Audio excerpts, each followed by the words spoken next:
두 기자분들 헤드라인 먼저 공개해 주시죠.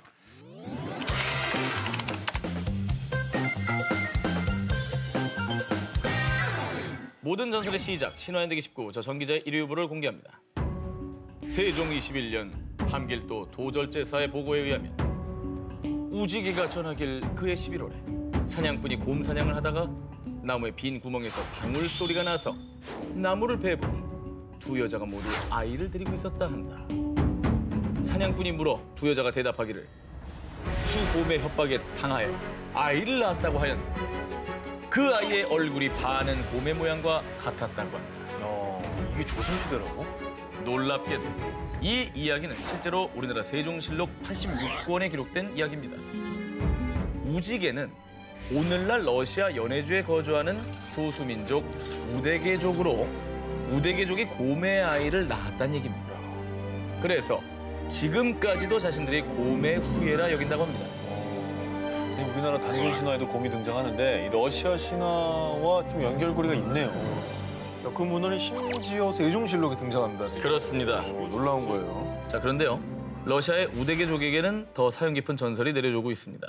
아주 먼 옛날 한 사냥꾼이 자기 아이들을 숲에 남겨두고 강물에 뛰어드는데요. 이때 남겨진 소녀는 곰의 아내로 소녀는 호랑이의 남편이 돼 살아가게 됩니다. 그런데 소년과 호랑이 사이에서는 자녀가 없었지만 소녀와 곰 사이에서는 아이가 탄생. 우데게족들은 곰과 인간 사이에서 태어난 이 아이가 자신들의 시조라고 생각한다고 합니다. 이건 너무 우리나라랑 똑같지 않나요? 근데 여기서도 호랑이가 탈락하고 곰이 그러니까. 후손을 남겼다는 게 똑같아. 너무 비슷하네. 자, 그런데 여기서 그냥 끝이 났냐? 아닙니다. 비극이 기다리고 있었습니다. 호랑이와 결혼한 소년이 사냥을 하다가 누이의 남편인 곰을 몰라보고 화살을 쏜 겁니다. 매형을 죽였네. 이때 곰은 죽음을 앞두고 I'm your 매형. 스타워즈예요? 아니 이게 저 다스 베어더야? 다스 베어더. I'm your 매형. 이라고 하며 유언을 하나 남겼는데 내 노인은 내 고기를 먹으면 안 되고 앞으로 여성은 곰 가죽을 덮고 자면 안 된다고 꼭 전해라. 굉장히 뭐 가족끼리 어떤 슬픈 사연인데 이게 지금도 그러면 전해져 내려오고 있습니까? 우데기족은 생계를 위해 어쩔 수 없이 곰 사냥을 하지만요. 그 대신에 곰을 잡은 직후에 Голубатов! Асаса! Сагдыр Асаса! Ух ты, Годима, извини, что тебя добыли, ага. Дома голод. 그리고 곰고기를 먹기 전에도 모두 모여서 기도를 하고 먹는다고 합니다. 곰의 후예들이니까 곰을 함부로 먹으면 안 되는 거죠. 그렇죠. 신성하게 여기는 거죠. 조상의 유언을 따르기 위한 곰의 후예, 러시아 우데기족들의 소중한 전통의식이 아닐까요? 자, 모든 전설의 시작 신화연대기 19. 저 오 기자의 1위 후보를 공개하겠습니다. 두 기자님들은 네네. 그리고 지금 TV를 보시는 시청자 여러분도 몽골의 이 부족의 건국 신화를 나도 모르게 알고 계실 겁니다. 나도 모르게요. 시베리아의 진주, 세계 민물 창고로 불리는 러시아의 바이카로스. 오, 예. 세계에서 가장 깊고 가장 오래된 호수인데요. 그런데 이곳에 몽골의 소수민족 부리아트족이 살고 있습니다. 자, 러시아 연방으로 부리아트 공화국이라는 독립적인 자치공화국을 이루며 사는 민족인데요. 아니 부리아트족 자체를 처음 듣는데 우리가 건국 신화 어떻게 알아요? 이 스토리 얘기하면 다 알고 있을 거예요. 부리아트족의 찬란한 건국 신화. 자, 옛날 옛적 호리 투메드라는 사냥꾼이 살았는데요. 어느 날 호리 투메드는 바이칼 호수 주변으로 사냥을 하러 갔다가 3마리의 백조를 발견합니다. 그런데 이 백조들은 평범한 백조가 아니었는데요. 한 마리 한 마리 날개가 벗겨지더니 아리따운 여인들의 모습으로 변합니다. 오호. 이 세 여인은 호숫가 한쪽에 날개 옷을 놓고 수영을 했는데요. 어? 그런데 이때 이 모습을 보던 호리 투메들은 세 여인이 벗어놓은 날개 옷 중 하나를 몰래 훔치고 말았습니다. 야. 뭐야 우리 알고 있는 내용 아니야? 야. 천녀나무꾼. 정확합니다. 호리 투메드가 나무꾼입니까? 네. 자, 더 들어보십시오. 날개 옷을 잃어버려 다시 백조로 변신하지 못한 백조 여인. 그때 호리 투메드는 그녀에게 다가가 내가 당신의 옷을 갖고 있어. 나와 결혼한다면 훗날 옷을 돌려주겠어. 결국 그렇게 백조 여인은 선택의 여지 없이 호리 투메드의 아내가 되었고요. 세월이 흘러 백조 여인은 6명의 아이를 낳았는데요. 그러던 어느 날 백조 여인은 여보, 내 옷 한번 입어보는 게 소원이에요. 한 번만 내 옷을 입게 해주세요. 라며 남편 호리 투메드에게 간청을 했는데 마음이 약해진 그는 결국 아내에게 숨겨뒀던 날개 옷을 보여주었습니다. 그런데 이때 날개 옷을 건네받자마자 눈 깜짝할 사이에 다시 백조로 되었죠. 그렇게 남편과 자녀들을 남겨둔 채 하늘로 날아가 버렸는데요. 아, 진짜? 이때 백조 여인이 하늘로 떠나면서 자녀들에게 남긴 한마디. 네, 너희를 하늘에서 지킬 테니 매월 초하루 나에게 마유와 차를 바쳐다오.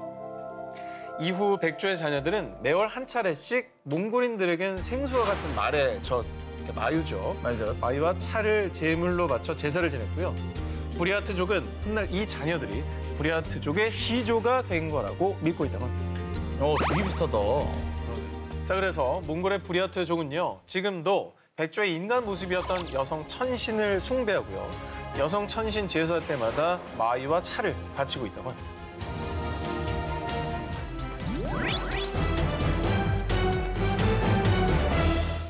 대한민국 최남단에 위치한 제주도. 아름다운 자연경관을 만끽할 수 있어 수많은 여행객들의 발길이 이어지고 있는 곳이죠. 자, 그런데 말이죠. 이 아름다운 제주도가 어떻게 만들어졌는지 궁금하지 않으십니까? 아유, 궁금하죠. 제주도에서 창조 신이라 불리는 거인 마고. 할머니의 외모를 가졌다고 해서 제주도에서는 설문 대할망으로 부른다고 하는데요. 이 설문 대할망이 그렇다면 제주도를 어떻게 만들었느냐? 원래 옥황상제의 딸로 하늘나라에 살고 있다 내려오게 됐는데 그런데 그때 치마폭에 날아온 흙이 바다에 쫙 쏟아지면서 제주도가 더 생겼고요.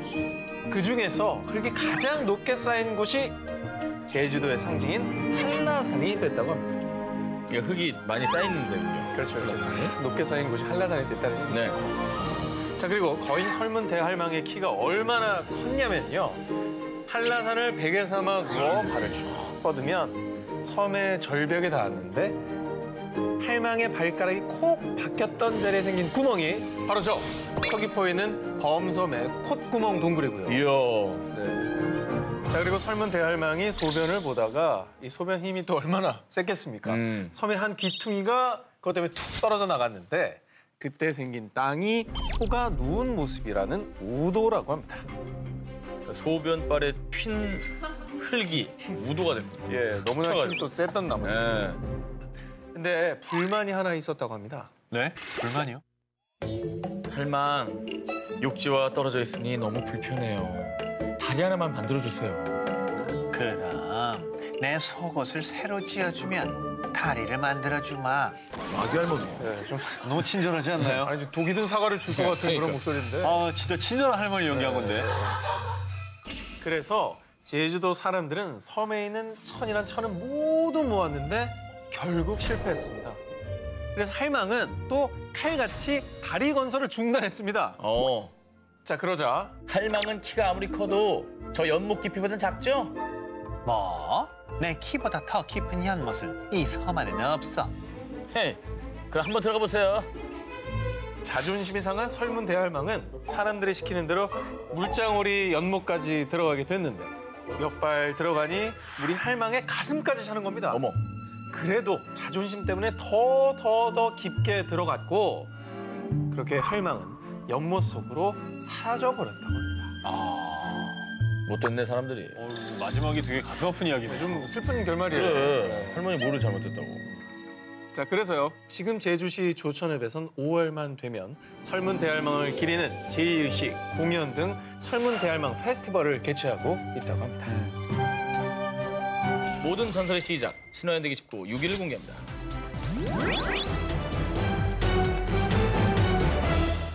자, 하백은 한국, 중국 이 같은 한자권 문화에 등장하는 신인데요. 삼국사기에 의하면 우리나라에선 압록강인 청하의 신, 중국에선 황하 일대를 주관하는 황하의 신, 이 공통적으로 강과 물을 다스리는 강의 신입니다. 오. 그리고 반신 반어 능력자로 몸의 반을 물고기로 변하게 하거나 용으로도 변할 수 있는 진정한 팔색조 신이고요. 자, 물속에 조개로 만든 아름다운 궁전에 살지만요. 구속은 거부한다. 자, 한 곳에 머물기를 거부. 물의 신답게 흐르는 물처럼 이곳저곳 돌아다니며 풍류를 즐기는 미남으로도 알려져 있고요. 악어, 자라, 오징어 등 물에 사는 친구들을 신하로 두고 있다고 합니다. 자, 여기까지가 한국과 중국의 물의 신 하백의 공통점인데요. 그런데 하백을 대하는 마음은 이 양국이 참 다릅니다. 자, 먼저 우리나라 하백부터 만나보겠습니다. 하백은 고구려의 시조, 동명성왕, 주몽의 외할아버지로 잘 알려져 있죠. 유화 부인의 아버지가 하백이라는 사실은 고려시대 역사서 삼국유사, 고려시대 시집, 동국이상국집 등에서도 나는 하백의 딸로 이름은 유화다라고 언급되어 있는데요.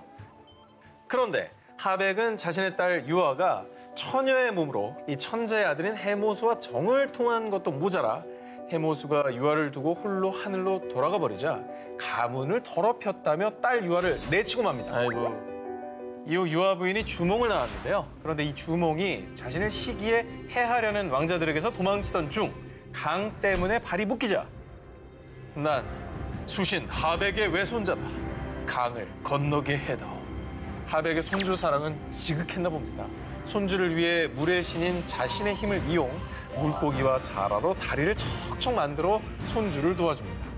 자, 무사히 여기서 탈출한 주몽은 이후에 고구려를 건국하게 된 거죠. 한국에서 하백은 국가 시조의 뿌리이자 좀 신성한 존재였네요. 하백이 없었으면 고구려가 없었던 거 아니에요? 고구려 없었던 거죠. 그죠? 그런데요, 한국에서 하백을 경외하며 신성하게 여겼다면 중국에선 하백을 두려워하는 존재로 여겼다고 하는데요. 자, 중국 도교 서적 포박자에 따르면 원래 풍이 혹은 빙이라는 이름을 가진 인간이었습니다. 근데 황하에 빠져 죽자 천재가 갸륵히 여겨 그를 황하의 신으로 소생시켰다고 하는데요. 그런데 중국 초나라 시대의 저서 초사에 따르면 아름답기로 소문난 낙수의 여신 복비를 아내로 맞았지만 그 아내를 두고 프리더!를 외치며 떠돌았고요. 그 사이에 외로웠던 복비는 자신을 위로해주는 중국의 천상계의 명궁 예, 여기서 또 예가 나옵니다. 아까 그 예입니까? 예. 이 예와 눈이 딱 맞아버리게 되고 그런데 이를 알게 된 하백은 손이 발이 되도록 싹싹 빌지 않았고요. 아, 그래요? 어쩌 그래? 야, 니네 가만 안 둬. 내가 다 쓸어버릴 거야. 분노에 찬 그는 무시무시한 용으로 변한 뒤 홍수를 일으켜 논과 마을을 쑥대밭으로 만들었습니다. 그런데 정말 브레이크 없이 날뛰던 하백은 응징을 당하게 되니 바로 아내의 내연 명궁 예의 화살에 맞아 왼쪽 눈을 잃게 됐고요. 결국 아내 국비도 잃게 돼버렸습니다.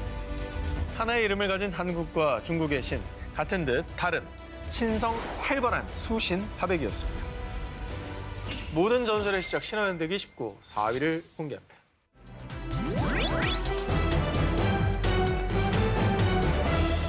과연 최초의 국가 고조선이 만들어지기도 전 우리의 인류는 어떤 모습이었을까요? 이 호기심으로 시작된 드라마가 바로 TVN 드라마 아스달 연대기입니다. 그놈의 숨통을 끊을 수 있는 이게 뭐 처음엔 좀 어색했죠? 네. 판타지라는 장르가 원래 좀 문턱이 있어요. 갈수록 좀 끝까지 보게 되는 그런 매력이 있었어요. 대한민국 최초 고대 인류사를 다룬 판타지 드라마 아스달 연대기는요. 문헌 속의 가장 오래된 옛날을 뜻하는 상고시대가 배경이었습니다. 대한민국 사극의 최고 작가로 정평이 난 김영현, 박상현 작가가 집필을 맡았는데 2012년에 인류학과 빅히스토리 관련 서적 등을 찾아보던 김영현 작가는요.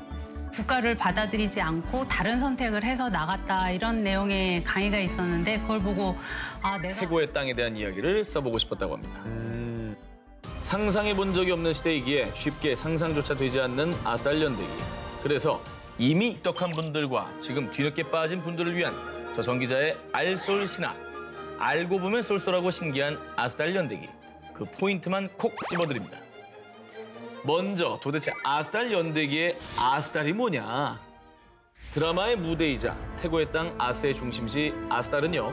단군 왕검이 고조선을 세우며 정한 최초의 도읍 아사달에서 따온 이름이라고 합니다.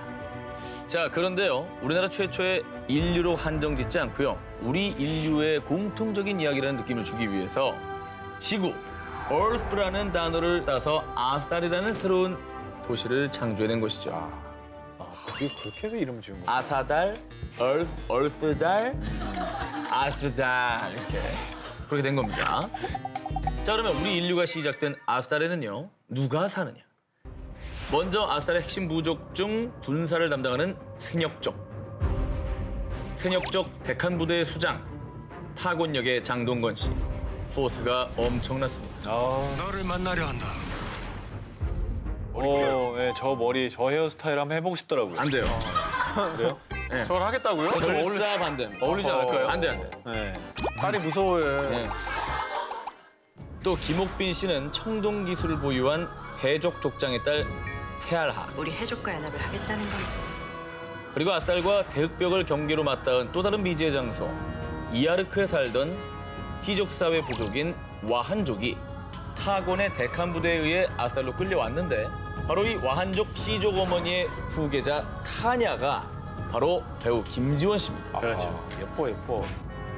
참고로 배우 캐스팅 전 아스달 연대기의 캐릭터를 이미지화했는데 상상 속 타냐 캐릭터와 싱크로율 100%. 그러네. 저렇게 그렸다는 어. 거잖아요. 탁 튀어나온 것 같았을 것 같아. 그죠? 자, 그리고요. 아스달 연대기에 등장하는 또 다른 존재. 인간이 아닌 신체 능력이 월등히 뛰어난 뇌안탈. 이마가스 우비. 김영현, 박상현 작가가 서울대 언어학과 이호영 교수의 조언을 받아 뇌안탈 언어를 직접 만들었다고 합니다. 그들이 우리말을 쓴다는 것이 굉장히 좀 뭔가 말도 안 되고 어색하더라고요. 자음과 모음을 반대로 조합을 한 것이에요. 그러니까 꿈은 저런 식으로 무크 이런 식으로 만드는 겁니다. 그게 어렵지 않죠? 제 이름을 해보니까 말이죠. 전현무니까 이제 반대로 하면은 우문이어 흐너스 우문이 흐너스 니자소. 이 오상진 씨는 니자소. 누죽어스나흐. 너 죽는다고. 누죽어스나흐. 누죽어스나흐. 무크. 자, 그리고 사람과 뇌안탈 사이에서 태어난 혼혈 이그트. 이거구나. 이그트인 은섬이 바로 송중기 씨죠. 나는 와한의 전사 은섬이다.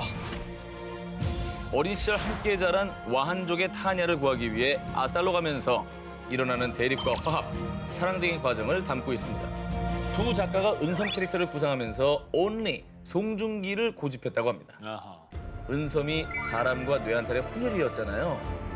송중기 씨에게서 그 양립할 수 없는 두 가지를 다 갖고 있다는 그 느낌을 받았다고 합니다. 지금껏 상상 속에서만 가능했던 고대 인류의 삶과 사랑, 욕망을 담은 아스달 연대기. 과연 태고의 도시 아스달을 차지한 최초의 인류는 누가 될까요? 파트 3. 무척 기대. 그놈의 숨통을 끊을 수 있는